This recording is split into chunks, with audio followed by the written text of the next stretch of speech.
Hello friends, welcome to our YouTube channel let's learn from home. This is Niranjan Tiwari. So friends, हम discuss कर रहे थे UGC NET JRF के public administration subject के previous year के questions paper. तो हमने 2012 का पेपर सॉल्व कर लिया था। अब हम 2013 का शुरू कर रहे हैं, जिनमें से एक पार्ट हमने ख़त्म कर दिया है। तो अगर आपने नहीं देखा है तो प्लीज़ आप प्रीवियस वीडियो को देख सकते हैं। और अभी हम सेकेंड पार्ट शुरू करने जा रहे हैं, जिसमें हम 30 to 50 क्वेश्चंस तक डिस्कस करेंगे। तो अभी मैं आपको स्क्रॉल करूंगा ऐसे ही क्वेश्चंस, आप देख के आप अपने बुक में या कॉपी में कहीं पर भी आप उसको सॉल्व कर सकते हैं। लास्ट में आपके इसके आंसर्स भी बता दूंगा। ओके, चलिए शुरू करते हैं। 31, कैंटनमेंट बोर्ड्स को कितनी श्रेणियों में वर्गीकृत किया गया है, आपको ये बताना है। उसके बाद 32 है, पंचवर्षीय योजनाओं तथा प्रगतिशील विधायन में सोचे गए सामाजिक परिवर्तन को केवल प्रतिबद्ध नौकरशाही ही ला सकती है, यह किसने कहा था, आपको ये बताना है। उसके बाद 33 है, मुगल प्रशासन के दौरान कोतवाल के कार्यों के संबंध में निम्नलिखित में से कौन सा कथन सही नहीं है। कोतवाल के कार्य क्या थे, इनमें से कौन सा सही नहीं है वो आपको बताना है।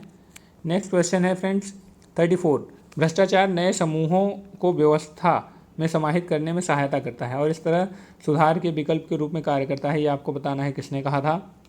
35, इसमें असर्शन अभिकथन और तर्क दिया है, आपको बताना है कि कौन सा सही है कौन सा नहीं। अगर सही है तो क्या एक्सप्लेन करता है या नहीं करता। चलिए शुरू करते हैं। अभिकथन कह रहा है कि विशेषज्ञ सरकारी विभागों के सचिव पद के लिए उपयुक्त नहीं होते। आपको इसका तर्क दिया गया है, विशेषज्ञ संकुचित दृष्टिकोण रखते हैं, आपको बताना है क्या सही है क्या गलत है। उसके बाद 36 है फ्रेंड्स, विज्ञान अवलोकन से प्रारंभ होता है और अंतिम मान्यकरण के लिए अंततः इसे अवलोकन तक वापस अनिवार्यता आना होता है। यह कथन निम्नलिखित में से किसका है, आपको बताना है। विज्ञान अवलोकन से प्रारंभ होता है और अंतिम मान्यकरण के लिए अंततः इसे अवलोकन तक वापस आना ही होता है, मतलब अनिवार्यता आना होता है, आपको बताना है इसने कहा था। 37 है, जब समग्र विजातीय तथा बहुत बड़ा हो जाता है जब समग्र विजातीय तथा बहुत बड़ा हो तो श्रेष्ठ निर्देशन विधि जिसे अपनाया जा सके कहलाती है। कौन सा निर्देशन विधि होती है वो, तो आपको इस बारे में बात करनी है। 38 किस प्रकार के सिद्धांत विज्ञान का उपकरण है, आपको बताना है। इसमें कूट दिया गया है, कूट के आधार पर आपको सॉल्व करना है। 39 कहता है निर्दर्शन प्रक्रिया के लिए दैवीय संख्याओं के प्रयोग के साथ साथ निम्नलिखित में से कौन सा संबंध नहीं है, तो आप उनको इनमें बताना है। 14 फिर से वही है फ्रेंड्स, असर्शन और रीजन। तो चलिए बात करता है। असर्शन कहता है कि कल्याणकारी राज्य की आलोचना यह कहकर की जाती है कि यह अति व्ययकारी है, मतलब ज़्यादा खर्च होता है इसमें। और इसका रीजन इन्होंने बताया है, तर्क दिया है, सेवाओं का वित्त पोषण एक बोझ बन गया है जिसके भार का वहन प्रगामी कराधान के माध्यम से मध्य और उच्च मध्य वर्ग के लोगों को करना पड़ता है। आपको बताना है कौन सा सही है कौन सा गलत है। उसके बाद 41, केंद्रीय समाज कल्याण बोर्ड के अंतर्नियम स्मृति पत्र के अनुसार आपको बताना है कौन सा सही है। उस स्मृति पत्र के अनुसार कूट के प्रयोग करते हुए आपको बताना है। 42 कहता है कि निम्न में से कौन सा सार्वजनिक निजी साझेदारी का उदाहरण नहीं है, आपको सार्वजनिक और निजी साझेदारी का उदाहरण बताना है कि इसमें से कौन सा नहीं है, A, B, C और D। Okay friends. उसके बाद 43 फिर से आपको वही अभिकथन और तर्क दिया गया है। अभिकथन कहता है कि भारत में राष्ट्रीय आजीविका मिशन समाज कल्याण का एक भाग है। आप तर्क दिया गया है, राष्ट्रीय ग्रामीण स्वास्थ्य मिशन का उद्देश्य ग्रामीण क्षेत्रों में भौतिक अधोसंरचना का विकास है, आपको बताना है ये कूट के हिसाब से। 44 कहता है निम्न में से सार्वजनिक उपक्रमों के कार्यात्मक एवं नीति निर्माण बोर्डों का कौन सा भेद सही नहीं है, आपको बोर्ड का भेद बताना है कौन सा सही नहीं है। 45 है, द्वितीय प्रशासनिक सुधार आयोग के अनुसार जिला तथा महानगरीय नियोजन समितियों द्वारा निम्न में से कौन से कार्य किए जाने चाहिए।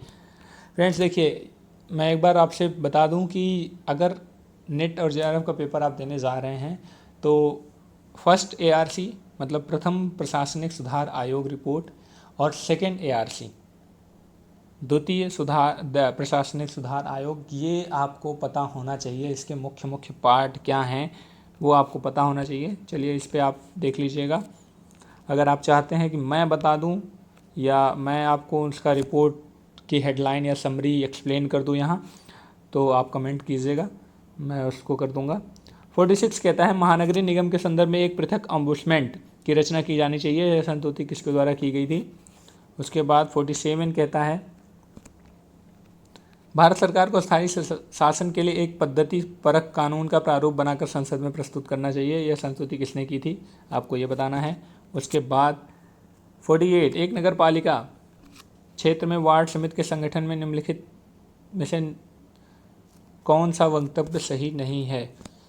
एक वार्ड समिति बनती है, उसमें से कौन सा ये सही नहीं है उससे रिलेटेड, ये देख लीजिए।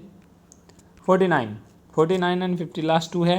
49 कहता है कि संविधान के किस अनुच्छेद के प्रावधानों के अंतर्गत राज्य वित्त आयोग का प्रावधान किया गया है, ये आपको पता होना चाहिए।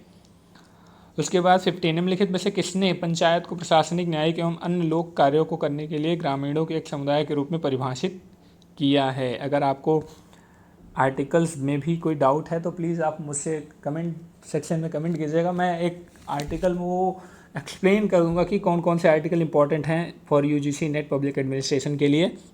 ओके फ्रेंड्स, उसके बाद लास्ट है निम्नलिखित में से किसने पंचायत को प्रशासनिक, न्यायिक एवं अन्य लोक कार्यों को करने के लिए ग्रामीणों के एक समुदाय के रूप में परिभाषित किया है? ओके, उसके बाद चलिए अब हम इसके आंसर को देख लेते हैं। तो सबसे पहले बात करते हैं 31। क्वेश्चन नंबर 31, कैंटोनमेंट बोर्ड्स को कितने श्रेणियों में बांटा गया है? तो फ्रेंड्स कैंटोनमेंट बोर्ड्स को 3 श्रेणियों में बांटा गया है। उसके बाद 32, पंचवर्षीय योजनाओं तथा प्रगतिशील विधायन के सोचे गए सामाजिक परिवर्तन को केवल प्रसिद्ध नौकरशाही ही ला सकती है। ये किसने कहा था? फ्रेंड्स इसको इंदिरा गांधी जी ने कहा था। उसके बाद 33, मुगल प्रशासन कोतवाल के कार्य आपको बताने थे, इसमें से डी हो जाएगा आंसर। नगर पालिका मतलब बताना था कौन सा नहीं है, तो नगर पालिका स्तर पर शैक्षणिक मामलों में उनकी नियामक भूमिका थी, बिल्कुल ऐसा नहीं था कि उनको कोतवाल को इससे शैक्षणिक मामलों में कोई मतलब नहीं था, वो सिर्फ वित्त और सैन्य की जो चीज़ें होती थी बस उसी को वो देखते थे।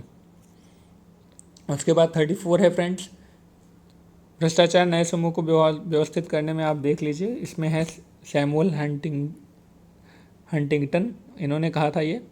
उसके बाद है 35 फ्रेंड्स, असर्शन और वो है, तो आपको बताना है इसमें कहा जा रहा है विशेषज्ञ सरकारी विभागों के सचिव के पद के रूप में उपयुक्त नहीं होते हैं। उसके बाद इसका तर्क दिया गया है विशेषज्ञ संकुचित दृष्टिकोण रखते हैं, और ये बिल्कुल सही है और इसका आंसर हो जाएगा ए। चूँकि आपको पता है अगर आप किसी भी सब्जेक्ट के विशेषज्ञ को आप सचिव के रूप में रख रहे हैं तो वो उस सब्जेक्ट के बारे में ही ज़्यादा फोकस होता है रेदर देन अदर सब्जेक्ट में, जबकि सेक्रेटरी का काम सिर्फ किसी एक पर्टिकुलर सब्जेक्ट पे एडवाइस करना या नियम मतलब सलाह देना या काम करना नहीं होता, उनको होलिस्टिक अप्रोच होना चाहिए। इसीलिए जो सिविल सर्वेंट्स होते हैं उनकी जो ट्रेनिंग होती है वो बहुत होलिस्टिक होती है, ना कि किसी एक सब्जेक्ट या स्पेसिफिक, इसलिए ये बिल्कुल सही है। उसके बाद आ जाता है 36 फ्रेंड्स, 36 का आंसर है, आप यहाँ देख लो 36 जो कह रहा है, 36 का आंसर है सी, विलियम जे गुडे तथा पाले हॉल्ट, इन्होंने ये कथन कहा था। उसके बाद आंसर फ्रेंड्स 37 का आंसर है बी, स्तरीकृत निदर्शन। उसके बाद आ जाओगे 38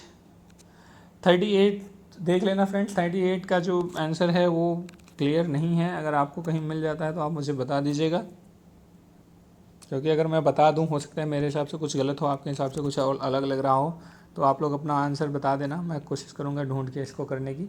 उसके बाद 39 का बी है, विलियम जे गुडे, इन्होंने ये बताया था।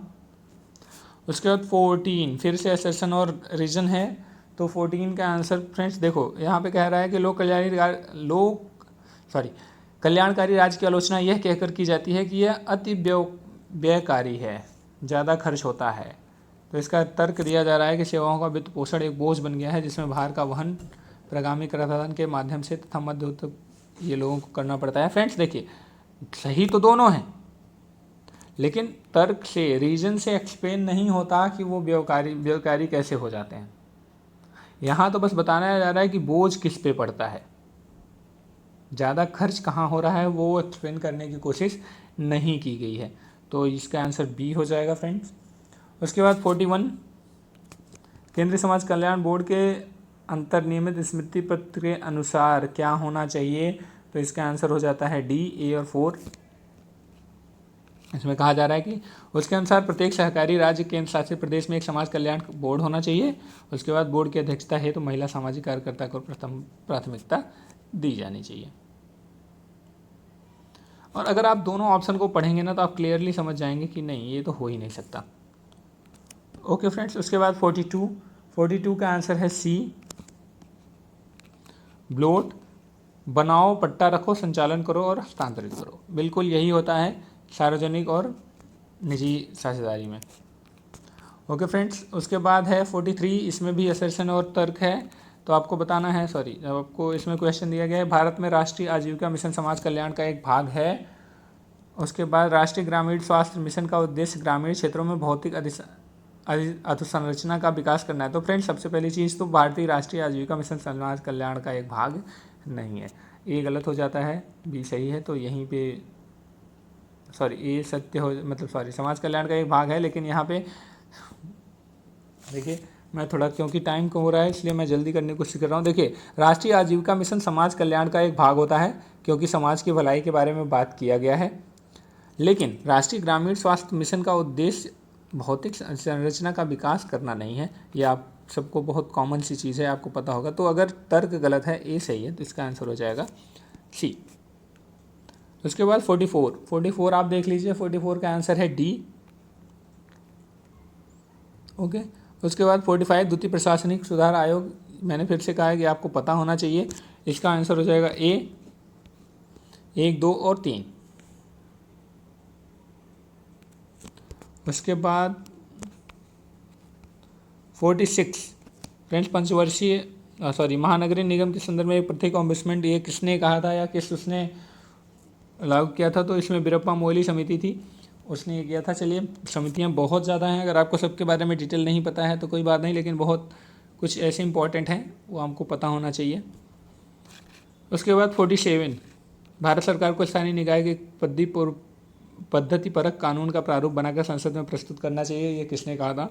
तो ये द्वितीय प्रशासनिक सुधार आयोग ने कहा था, ये आपको पता होना चाहिए था। उसके बाद 48 फ्रेंड्स, 48 आपको बताना है, नगर पालिका क्षेत्र में वार्ड समिति के संगठन में निम्नलिखित कौन सा पद सही नहीं है? तो इसमें हो जाएगा डी, 2 या 2 से अधिक वार्ड होने की स्थिति में उस वार्ड के सभापति को राज्य सरकार द्वारा मनोनीत किया जाता है। बिल्कुल नहीं, ये गलत है।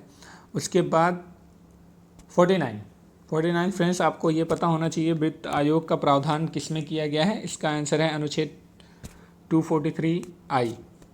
उसके बाद 50, यहाँ पे राज्य वित्त आयोग की बात की गई है, अगर केंद्रीय वित्त आयोग होता तो 280 हो जाता, वो आप सबको पता है। निम्नलिखित से किस पंचायत को प्रशासनिक, न्यायिक तथा अन्य लोक कार्यों को करने के लिए ग्रामीणों को एक समुदाय के रूप में परिभाषित किया है? ये किसने किया है? आपको पता होना चाहिए, जॉन मथाई ने। तो फ्रेंड्स, आई होप कि आपको ये सीरीज़ अच्छी लग रही होगी। अगर है तो आप कमेंट में, कोई प्रॉब्लम है, कुछ बात है, कोई सजेशन है तो आप कमेंट कर सकते हैं। और आप चाहते हैं कि मैं जो इंपॉर्टेंट आर्टिकल्स हैं पब्लिक एडमिनिस्ट्रेशन के लिए और ARC, फर्स्ट ARC और सेकंड ARC की रिपोर्ट हैं, उनको मैं एक्सप्लेन करूं, तो आप बताइए, मैं मोस्ट वेलकम। एंड इसी तरह से देखते रहिए। Thank you so much.